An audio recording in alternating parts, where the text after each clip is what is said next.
আসসালামু আলাইকুম। তো এটা হচ্ছে একটা অ্যাটাচড বাথরুম রুমের সাথে, হ্যাঁ?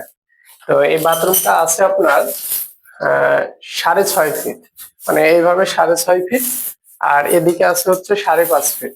আচ্ছা, এই 5.5 ফিট 6 ফিট 6.5 ফিট বাথরুমের কাজটা আমরা কিভাবে করছি, তো যদি আপনাদেরকে একটু দেখাই, দেখেন। আমাদের এখানে বাথরুমে ঢুকেই আগে ফলো করতে হয় কি, পূব পশ্চিম কোন দিকে। তো আমাদের এই বাথরুমটার পশ্চিম হচ্ছে এই সাইডে, পূব হচ্ছে এই সাইডে, উত্তর দক্ষিণ। তো আমাদের উত্তর দক্ষিণ ভাবে কমোড বসাতে হবে।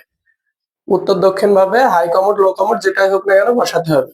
তো আমরা এখানে জেড ফ্ল্যাশ একটা হাই কমোড দেবো, এই যে এই সাইড চাপিয়ে, এই সাইড চাপিয়ে জেড ফ্ল্যাশ একটা হাই কমোড দেবো। আর এই জায়গাটায় একটা বেসিন দেবো, যেন আপনার দরজা খুলে যেন বেসিনটা সামনে দেখতে পারে, বাথরুমের ভিতরে বেসিন আর কমোডটা দেখতে পারে। হ্যাঁ, সুন্দর লাগবে, কিন্তু এখানে মিরর লাগানো থাকবে, বেসিন থাকবে।